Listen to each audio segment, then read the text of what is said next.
Hi, um, I have a question. The other day, I was passing through this area and the scene was just phenomenally beautiful, and I hope you agree with that.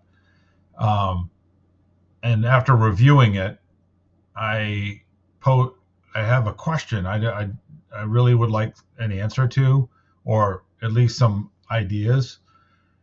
These are clearly some kind of bovine farm, either dairy or beef. I'm presuming where it is, it's dairy. I want to know why the cows, uh, in either way, aren't outside. And there's probably three farms here that you're going to see why the cows aren't outside. The milk is better, the vitamin D content is better.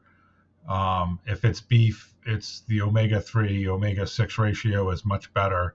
The soil is better retained from allowing the animals outside. Um, Please put your comments in what you think the reasons are. Thank you.